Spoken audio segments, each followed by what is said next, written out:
Hello, hello, and welcome to the latest edition of the Illegal Pancake Scramble Cast. Now we're just going to jump right into things with our first topic. Silent Hill 2 Remake. It's out, and I've played it. I actually got to play it the Sunday before it came out, because if you bought the Uber Digital Deluxe Edition, paid, I don't know, I want to say 20 extra bucks, but it's like, games are like $70 now. You got to play the game a little bit earlier than everybody else and get some digital stuff too. But anyway, I've put about 6 hours into the game, and so far, it's been pretty decent. Like, I'm actually very, very surprised. I still don't think it replaces the original game. I still think people should experience that, and honestly try to experience it before they play the remake, because you can appreciate what they've done a little bit more. But to kind of address, like, I guess one of the big elephants in the room for me, and this would have been part of a Scramble cast that we did back in like April, I think, that we haven't released, that I might still end up editing and throwing out there someday, maybe just in audio only form. I was worried about the combat, because Bloober Team, the Polish studio who did this game, they haven't really made any games with like any sort of combat system in them before. But here, it actually turned out pretty good. Like, it's... How would I describe it? So, Silent Hill's like, a big part of Silent Hill is melee combat. And that was the thing that I was kind of most concerned with, because I want to say that, like, programming, like, shooting mechanics is a little bit easier than melee. And what they've done here is... probably wouldn't have been my first choice, but in practice it works out pretty well. So you're not able to block in the game. Like, part of the problem, like, even in the classic game too, that was actually surprising to me. I thought you could, but I guess that was just the third game that you could block in. Can you parry? No, you can't even do that either. Oh, like, dang. I'm surprised they didn't go that route here, since like every game does that. Yeah, like, since a lot of what this remake kind of feels like is that they're trying to play catch up to the Resident Evil remakes. And, Remake 4 had a parrying system in it, but no, it's a dodging. Oh, there you go. You got a dodge button, you press space, and James just, like, shoots all around and stuff. It's actually kind of funky looking. That's one of the main problems I have with it. What happens? Can you, like, dodge into a wall really hard and, like, knock yourself out? No, it's kind of like, in some, like... It's like you kind of like just go like swish. You're not like doing a dodge roll. Okay. Yeah, you're still on your feet. And like it has invincibility frames or something to it. Like I'm still trying to figure that out, because like a lot of the enemies have like attacks that have a lot of range to them for melee attacks. It's like how in the heck are you supposed to dodge this in a small room, like which most of the combat takes place in? It's like no chance, but I guess if you time it right, you just completely miss them. But yeah, so it's like dodging. And yeah, and kind of the cool thing too, like kind of a quality of life thing, you always have a melee weapon equipped, and I guess a firearm too. Like I've been playing mouse and keyboard, I don't know what the default controls are for like a gamepad. But, right, left mouse click will do the melee attack, and then if you click and hold right, it'll pull out your gun, like your currently equipped gun. And if you have more than one gun, like you got all three of them or something, you can switch between them with the number keys, so you don't have to go back into the inventory. You can also reload by just tapping R when you got the gun out.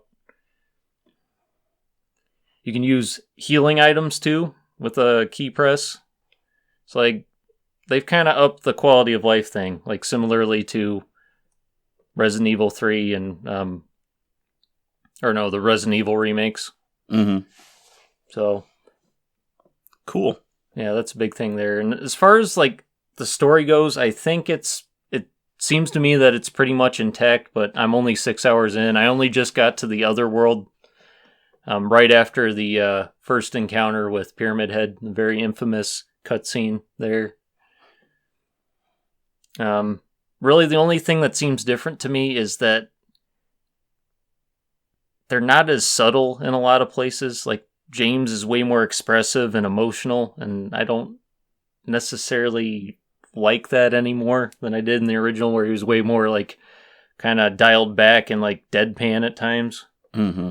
I don't know, but I think I kind of want to play through it more, and then we'll obviously beat the game, and then we'll talk about it in the year in review, unless something really egregious comes up. Because really, the only thing that a lot of people are kind of having issues with right now is performance. Like, there's a lot of stuttering with and it sounds like it's with people that have way better PC builds than I do. I'm playing on a friggin' laptop, like an Omen, HP Omen, and like I had to take it down to like 1080p, I think, and then I forget if I fixed the frame rate at 60 FPS. I had to turn off the ray tracing. That really helped me, but yeah. Apparently people are having a lot of issues with it performance-wise. There hasn't been a patch yet. Hopefully there will be one in the next week or so. Don't know how it is on PS5. I would hope it would be consistent. But yeah, that's really that. So it's all right so far. I wouldn't call it a 10 out of 10 or a 9 out of 10 at the moment. Sitting pretty at maybe How is the presentation? Like, do the environments and stuff, does it capture the feel that it should? Because a lot of the trailers kind of looked like it was just like in dark, empty rooms that were made on Gary's Mod or something like that. Like it looks like, yeah, it pretty much looks like one of the PS2 games, like brought into like a new, like, well, updated graphics and stuff like that. So yeah, it doesn't feel too far removed from how the games were originally designed. Okay. There is unfortunately a lot of empty space, but I think there are a few more buildings you can kind of break into now, like at least in the beginning, because Silent Hill kind of has this funky, like, almost pseudo open world feel to it in places, and then like you get to like a main building or something that's way more explorable, and you're kind of stuck there for the next hour. But in the beginning, like in this game, for instance, you can kind of explore part of the town a bit and find stuff. Sometimes bonus stuff, other times it's stuff you actually need to find. And I actually sequence broke the first major like puzzle. I was like finding stuff. It's like, how was I supposed to know this was there?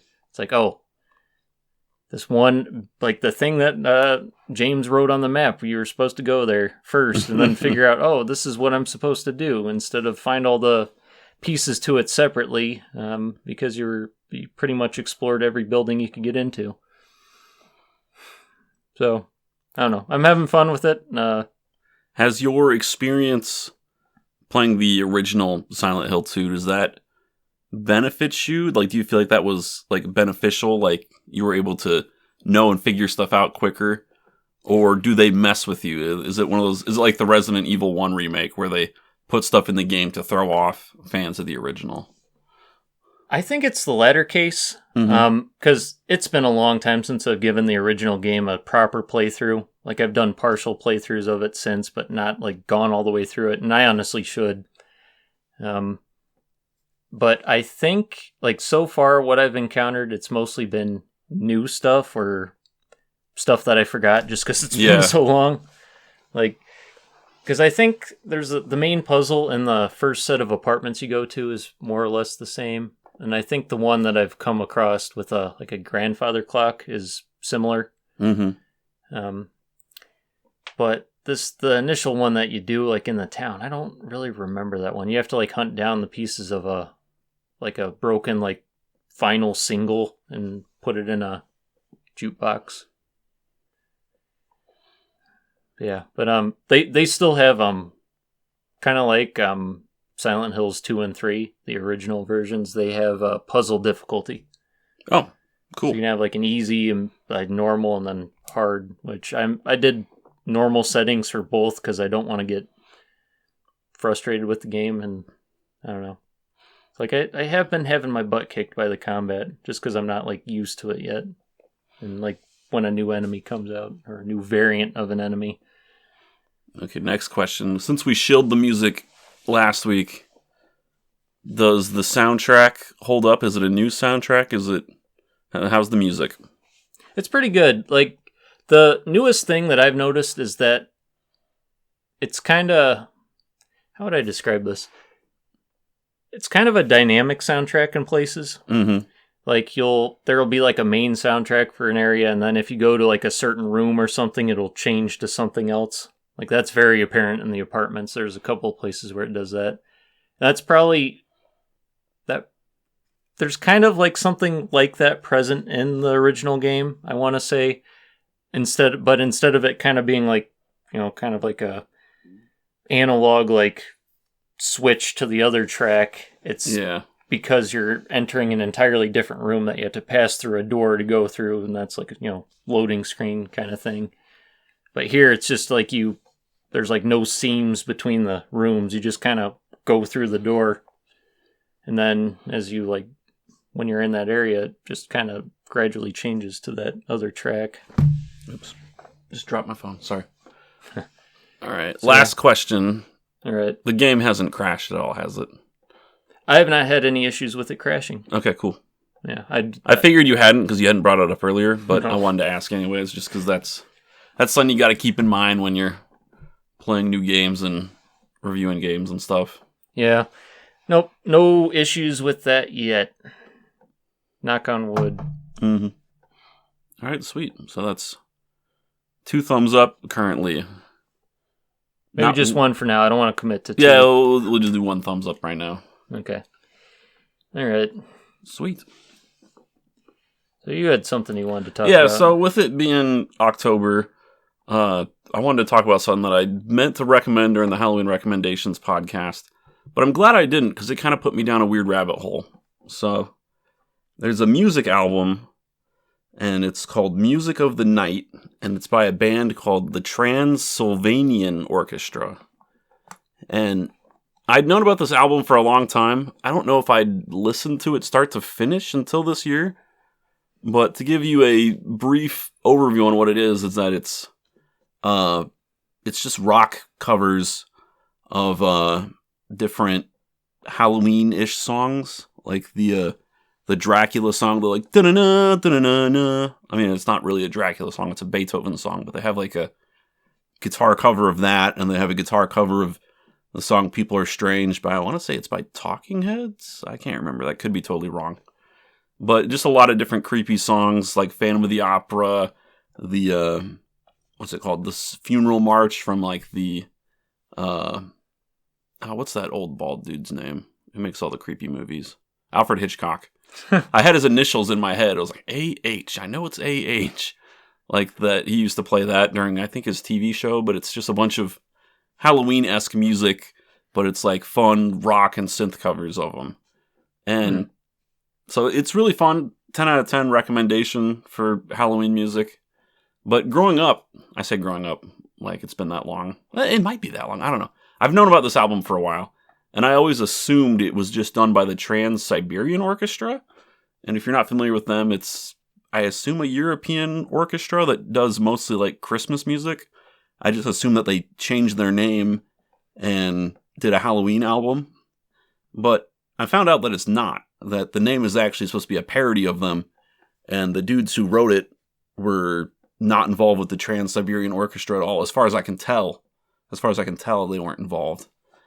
But they've only released this band, which, like I said, it's called the Transylvanian Orchestra. They only released this one album back in 2008, and then they all just disappeared. And I was looking, because I was trying to find it on iTunes, and it wasn't on iTunes, because I discovered this band through Pandora. So I was like, oh, this is pretty cool. I want to buy the album, but it wasn't on iTunes.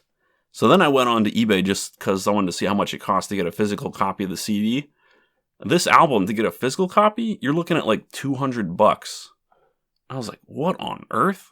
So that was when I knew there was some rabbit hole to go down. So I went and looked into it. And like I said, this is the only album this band has ever released. We do know who was in it.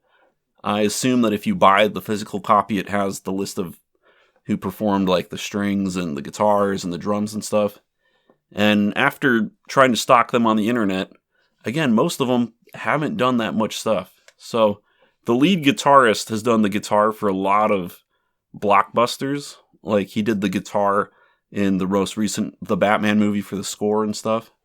And one of the guys who does some of the strings and some of the songs has done... It says that he worked in the music department, which means I assume he was in the orchestra that was performing the songs, and he did some of the stuff for like Star Trek.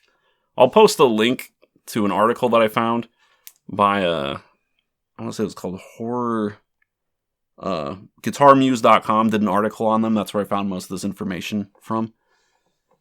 But I'll link that article if you want to read more about it. But I think it's a really cool album to listen to. And I think the fact that it's such a strange and mysterious album makes it a lot of fun as well. And it helps add to the Halloween experience. So it's another recommendation, and it's a fun little story. I think if you can, you should give these people their support. I don't know. They probably haven't been together since 2008 or 9. So I don't know. But it's really cool music, and you should all listen to it. How'd you say you found out about them again? I found out about them on Pandora. And I found out about them, I think I was in high school when I first found out about them, but I never really gave much thought to them because I just assumed it was part of the Trans-Siberian Orchestra. But then I found out they're not. So, yeah, it's just a cool little, fun little story that I wanted to tell. That is something. Yeah. And like the album art is really cool. It's like a werewolf playing the guitar in front of a haunted castle. Oh, Which, saying that out loud made it sound kind of stupid, but it's awesome. Just trust me. It's about what I would expect. Mm-hmm. It's what it should have. Like if you listen to just 30 seconds of one of the tracks, you'll be like, okay, it all makes sense now. It'd either be that or like Dracula or something playing the guitar, or like a whole Universal monster band. Yeah, a big monster mash. Yeah, something like that. Oh, here's another thing. The dude who wrote the Monster Mash, because everybody knows the song The Monster Mash, he wrote a bunch of other, like, Halloween-esque songs. And they all suck. They're terrible. Don't listen to them. They're bad. Yeah. Huh. Man, like, I'm trying to remember back, like, if I would even know what any of them were. Like, if you said the names. I've only found out about them because I'm weird and I like looking for obscure Halloween music, but he has this one, this is my least favorite one, it's called Mummy Juice, and I guess in the 60s it was cool because it's supposed to be a twisting type song, and it's not really a genre of music that has had much of an impact on me or culture, really, but it's just not good. It's just cheesy and stupid. Like, think about it if you were transported to a world where no one had ever heard of the Monster Mash since, like, 1962, and then you played it for him. I think most people wouldn't like it, and it's that same type of thing that because his other songs weren't culturally impactful, that they just sound stupid and terrible, but maybe for the time they were good. I'm not going to say. But I personally don't like it. I don't think you should seek him out. Okay. I probably won't now. Do you remember when we played through Amnesia: The Dark Descent? I don't remember if it was on Halloween or not, but it was around Halloween that we played through it. Yeah. And I found it wasn't even on Pandora. It was like some Google version of Pandora because I had an Android at the time, and I found like a vintage Halloween playlist that was all this like Halloween music from like the 40s and 50s. I don't remember that at all. Yeah, we were playing it. I remember the Amnesia part. Yeah. I was playing it during that because that game was so freaking boring that we had to do something to keep ourselves awake. And the only song I remember was like it just got really quiet, and then all of a sudden there's this dude that was on my phone, and he was like, "I'm the boogeyman." And you're like, "Robbie, what the hell is this?" I'm like, "I don't know." I think I do kind of remember that. Yeah. Apparently, back in like the 40s and 50s and 30s, because a lot of the Christmas music that we play and love every year comes from that time period. Apparently there was just tons of seasonal and holiday-based music, because there was a bunch of Halloween music written at that time that has just been like lost from the cultural zeitgeist. And there's also a lot of like Easter songs too, like a lot of music based around Easter. Yeah. Huh. Which, I mean, I guess makes sense because I think people were more religious back in those days, and it was probably a little easier to cash in on, Christian holidays. I mean, like, didn't we have like fall and like Thanksgiving songs that we'd sing in school? Like I don't know if they were like we did. I ones. always assumed those were just written for elementary schools, but maybe they weren't. Like maybe those were songs back in the day. Could be. So,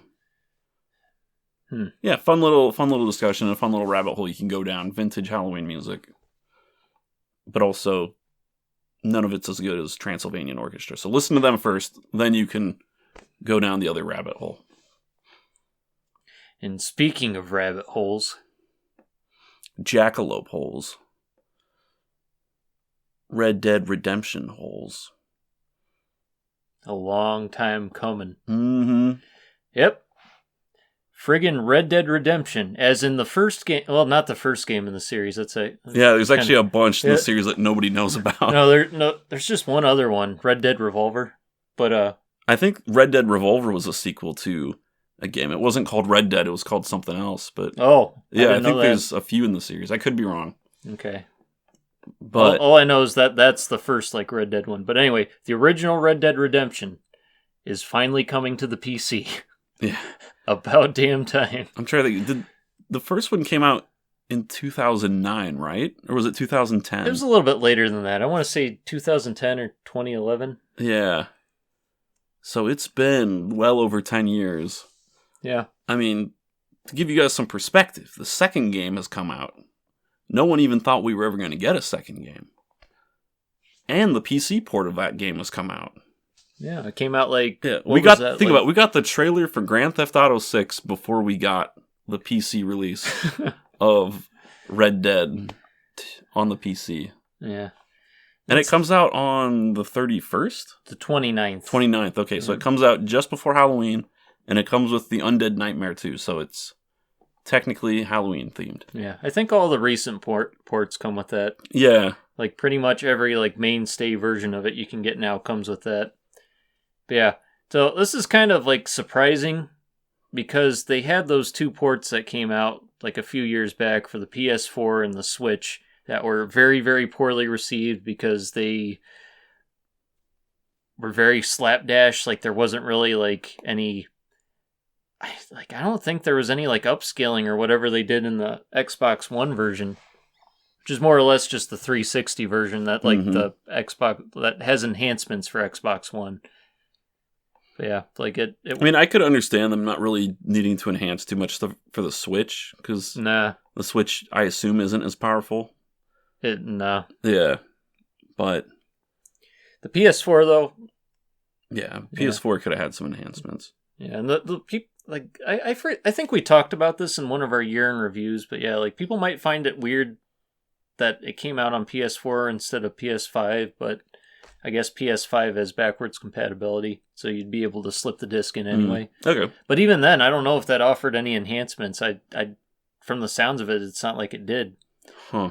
But apparently with this new PC port, they are trying to, like, make it a little bit more appealing to PC users. Like, from the looks of the trailer, it'll run in like 60 frames plus. They're saying that you can go up to 4K resolutions at 144 hertz. And then some other mumbo jumbo that, despite me like more or less being a PC user for the past like couple years, I still don't understand. But apparently it's important stuff. Yeah. Yeah. Yeah, we actually looked at the system requirements too, and they're not horrendous either, even for the recommended. Yeah. But maybe having an RTX is, I don't know, for NVIDIA. But yeah, it said for minimum requirements, you still needed a GTX. I forget which one it was. It was like 9020 or whatever the AMD equivalent of it is. So I'm still not totally up to date. I used to be more up to date. But the thing is, I haven't been in the market for a PC in a while, so I haven't really been paying attention to processors, especially GTX processors, because graphics RTX cards. Yeah, sorry, graphics cards, graphics processors. Oh no, that was the interesting thing though too. Like for processors, like recommended, it was only like an i5, which I don't know. There's like my friggin' laptop has an i9. Did you know that the Celeron processor, which they used to put in PCs, I don't know if it's still around. It was just a defective processor that they made, and they're like, they were trying to make like a higher powered one, and it didn't work. But they're like, just sell it as a Celeron. No. Yeah. I wish we could sell our defective products at work. We would have a lot more money if we did. Would you even... I don't know. I don't want to get into that. No, we do not need to. But anyway, so I don't think I'll be picking this up. Maybe not until it, like... Because it's coming out on Steam. It's coming out on Epic Games, I think. Yeah, and also, it's going to be coming... Do we know the price of it yet? I mean, I imagine it's going to be $60, right? Oh, did it say $59.99 or $49.99? I don't know. One of the two. Either way... It's not like full, like new MSRP, but it's like still kind of up there. Let's check real quick. Oh, yeah, $49.99. Okay. Yeah, so... I mean, not surprising because it is a very popular game. But at the same time, it's kind of like, you could get it on 360 for $3 probably. Yeah. Just get yourself a used copy of it. I mean, I guess not everybody has a 360 kicking around the way I do, but... 360, PS3. Yeah, if you have an Xbox One, or I think even a Series X, you can play the 360 version. Which, it'll have those enhancements I mentioned earlier. Nothing like performance-wise, it's more like just kind of graphical stuff. It's like, I think it upscales it to like... I think it can get maybe not 4K, but definitely something. And like, I guess the performance is a little bit more consistent. But yeah, it's like, if I'm going to pick it up anytime soon, it'll probably just be there. But if not, I'll just wait for a Steam sale. All right. Now, Rebecca, have you played through Red Dead 2? No, I've barely played Red Dead 1. Oh, really? Okay, I was going to ask which one you thought had a better story, but... You hear a lot of, like, mixed things on that. Well, yeah, that's what I was going to ask you. You know, to be honest, like, I know 2 is very infamous for just, like, the scale of it. Mm-hmm. And then, like, I think a lot of people, I think more, like, a lot of people, like, really remember liking the first one. Mm-hmm. So and it's also an older game now, so I don't know if there's, like, a level of nostalgia for it. Yeah. See, I'm not sure, but yeah, like, I think with 2, I'd like some of the more, like, simulation aspects of it, because it almost comes across like an old West RPG. Yeah, well, I had a roommate that had it, and it almost felt like a movie. Like, it was one of those kind of games that kind of almost played itself, it felt like, which was good for me, because I wasn't playing the game, and I could just watch him play it, and it felt like I was watching a really cool Western TV show. And I'm not sure how the first game compares or whatnot, because I haven't really ever played the first one. Yeah. I mean, it does kind of feel almost like GTA in the Old West, because GTA can sometimes be a little bit decadent with cutscenes at times, and just like dialogue and how it writes its characters. But like the very little I played of Red Dead 1, it didn't seem terribly egregious. And it's not a Kojima game. Say Red Dead 2, the characters felt a lot more like characters than the characters from Grand Theft Auto 5. I'll say that much. Yeah, because I don't think there's as much of the parody aspect in it. No. Yeah. So yeah, I guess check that off your list. I mean, I wasn't expecting those Castlevania releases, and I don't know if there was any rumor of this coming out either. So I guess it's been a good year for ports. Mm-hmm. Maybe. I don't know. Unless this one's a garbage fire. We'll find out in like 19 days. We'll just have to see. Alrighty.